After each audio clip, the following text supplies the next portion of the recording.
What's up, guys? This is the Gospel According to Mark with a C. He is I and I am he. Just taking some time to tell you exactly what's on my mind. Thank you for joining me. And guys, it's happened. It's happened. Here they come again. Now listen, you know, when I make videos like this, right, inevitably I get people in the comment section who make the suggestion that we just ignore the SJWs. You know, we ignore the gatekeepers and all the people out there who are constantly trying to ruin everybody else's fun and good times and stuff. And I get those comments. Oh, just I'm tired of hearing about these people. Just ignore them. Just leave them alone, and they'll go away. You're not getting it. They're not going away. They're never going to go away. They're trying to make this the new normal. You got to understand that. If there's no pushback, then it'll just make their job easier. All right. They won't be satisfied until they just completely destroy everything that makes us really, truly diverse, and appreciative as a diverse nation. They always called America a melting pot, in the world actually as well. We share this planet, if anything, the internet has showed us is that we do share a lot of things. We share a lot of values, it goes beyond our borders and things like that. But you have people who are trying to redefine life, man. It really reminds me of Invasion of the Body Snatchers. Just join us. We're going to take all of the joy, all of the emotion. You heard that idiot Hidalgo talking about emotions and not to be shared. These people just want everybody in this box. And meanwhile, the holders of the box, they get to be free. They get to enjoy everything. They don't have to social distance. They don't have to mask up. They don't have to do any of that stuff. They can do whatever they want, but they want everybody else in this box. We're all part of this big freaking experiment, and that's what's going on. So anyway, I'm not talking about all of that, but I guess I kind of am. But the point is that they've come for Cobra Kai.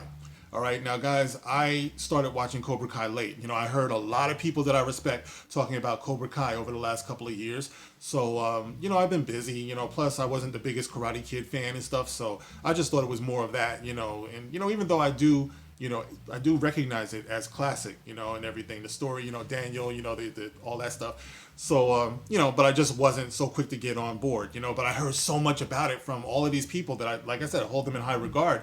So I said one day, let me sit down, because I always have this thing about me where if a show or a movie can pull me in the first 15 to 20 minutes, then I really truly respect it, because my mind is always all over the place, So it's like you're either going to show me something that I've never seen before, or I'm just going to sit there like, okay, let's get this over with. Okay, you're that character. Okay, you're this character. I've seen it all before. I've seen all these tropes before. But anyway, I really respect a show or a movie that can pull me in within 20 minutes.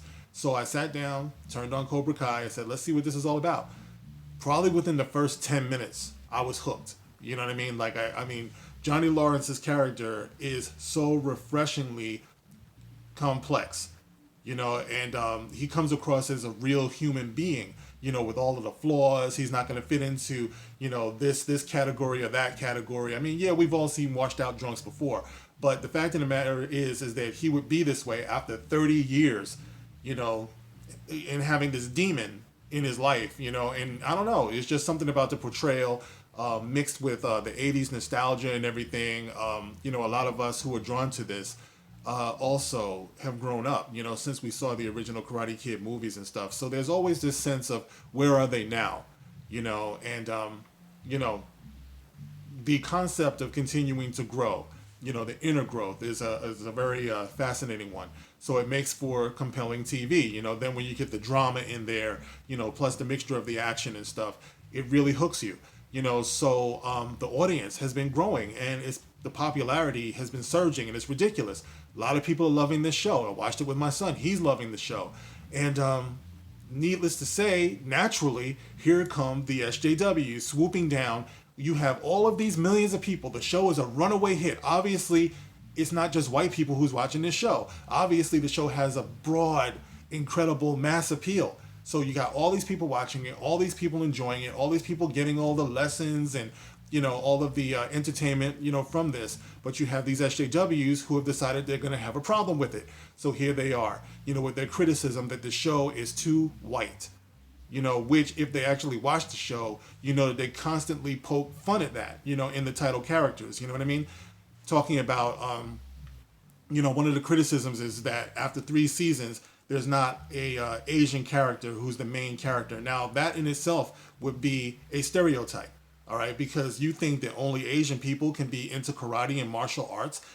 Part of the appeal of the Karate Kid was you took this kid from New Jersey, this poor kid, and you hooked him up with this karate master, and you saw the cultures and the values clash to form this mentor student friendship, and that was a lot of the appeal, the fighting spirit that we all share that could be taught, the father figure to the son. And that's a message that endures. You know what I mean? Whether it's Star Wars with Luke Skywalker and Darth Vader, a story of redemption. In this case, Johnny and also Daniel. It's so, like I said before, it's so complex. It goes beyond what you just see on the screen, what you physically see. So these people are like, well, it's karate, so you should see an Asian character. You're just missing the whole point. Plus, they do have characters in there. They have Asian characters, they got black characters, but the main characters, okay, they're white. They don't have to be anything else. Like I said before, for this show to have the appeal that it has, it just shows that a lot of people are getting the point. Like I said, my son watches it, and he told me the other day, I said, well, kiddo, who's your favorite character? He says Hawk. And, knowing my son, I already knew that. You know what I mean? Like I said, anyone who watches my channel long enough, you saw me talk about the prequels and how I watched those with my son, and his favorite character was Anakin. See, my son has always had this, this kind of, seething, slow burn kind of like, but he is a good kid, so he's kind of drawn to those types of characters who are misunderstood, who have a lot going on the inside. And, and speaking of my son, guys, he was just talking to me the other day because he loves the 80s, right? So he sees the flashbacks to the 80s, plus he listens to some of my old music and stuff, videos, movies. And he says to me, Dad, I wish I had been around in the 80s. He said the 80s was so much fun. He said today, and I kid you not, he said today everything is just about gender and, transgender and all this stuff. He said, Dad, it's so corny, and everything.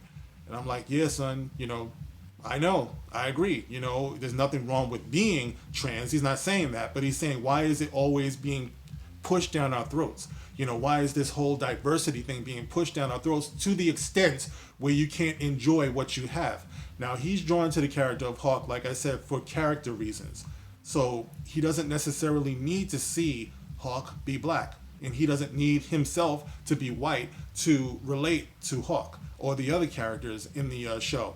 But these people, in their very narrow-minded racist point of view, everything has to be spelled out that way. So they have it like down to a percentage. How many people have speaking parts that are black or Asian or women and things like that. And it's a lot of people are just having fun, man. Is that so wrong in this day and age? I guess it is. Because everything around us is made towards being separate. Everything is about being in your lane. You're in that lane. You check this, you check that, box of diversity, to the point where this is the reason why the show is the hit that it is, because it's so refreshing. These characters are learning, they utilize flashbacks to show you what motivate these characters. Now, either you can relate to it or you don't, but because of the audience being as broad as it is and diverse as it is, obviously a lot of people are relating to it. So I would suggest, instead of trying to formulate how many people on screen have this amount of lines or this amount of diversity or whatever, I always say, look at the audience that it attracts. You can tell about a show or a piece of art or whatever by the audience that it gets. The audience, I would dare say, I don't have to be a social scientist to say, I believe that the audience is probably very, very diverse. And it goes across all the spectrum of race and gender and sexuality, religion, all of that. There was an episode they had where Johnny's friend, from back in the day, from the original movies, and I'm sorry, I forget his name, Tommy, right? I think it is. And he passed away. I remember crying at that episode because Johnny reminds me of a lot of like white boys that I went to school with, that I was cool with, and everything. And even though back then we might not have been as cool, because of the way the world is, and sometimes you got to cross these lines and stuff, we all came together at a time when we could respect our differences, or we could rumble or fight or whatever, and then still go on to be cool. There's a lot of kids that I went to school with that I fought, for dumb reasons that you would meet today and be cool with, and that's another way that the show has been very honest in showing that. There's a lot of things that make us the same as we were when we were younger, and there's a lot of things that make us different. And in the middle, there's growth. So there's a lesson there. So that's how I feel about it all, guys. I just think that it's unfortunate that they would take a show that is pleasing so many people and entertaining so many people. I've laughed out loud watching this show. I've cried watching this show. Like I said before, I've been thoughtful watching this show. I've been shocked. And it's very refreshing because a lot of movies and TV shows today, they don't dare to go there. They don't actually dare to entertain. What it is, it's about the agenda.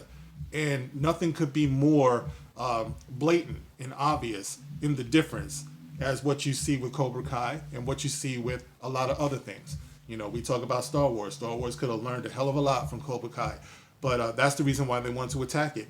And if we begin to see this seep over into the screen, the show is just going to fall off, man. Get woke, go broke. There it is, all over again. So like I said before, guys, we have to continue to push back. We have to continue to speak about this. The things that we love, the things that we appreciate, we have to speak up to defend, because these are our traditions. These are our morals, these are our values, and we have the right to them.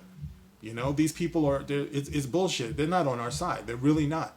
All of this well-intentioned crap that they try to push, all this virtue signaling. No, all it is a destruction. It's a destruction of our value system, our entertainment system, all of it. So anyway, guys, you can get in the comment section and let me know how you feel about it. Do you believe that this is necessary to put Cobra Kai under that microscope and dissect it? And, or do we just want to rock, man? Do we just want to have fun, bro? Do we want to get the messages and all that stuff? Don't let these people take our fun away from us, man. We already have too much of that going on in this world, but that's my preaching. Like I said, you guys let me know how you feel about it. I'm not against diversity. I'm just saying it doesn't always have to boil down to that. It really, really doesn't. So anyway, guys, like, share, subscribe. You can catch me on Twitter for now, even though I don't like what Twitter is doing. I'm also on Parler. You know what? I'm going to start leaving the link to that Parler account. I don't post very much at all in there, but something tells me I'm going to start, So anyway, guys, you can like, you can share, you can subscribe. Like I said before, I'm repeating myself. I'll catch you in the next one. This is The Gospel According to Mark with a C.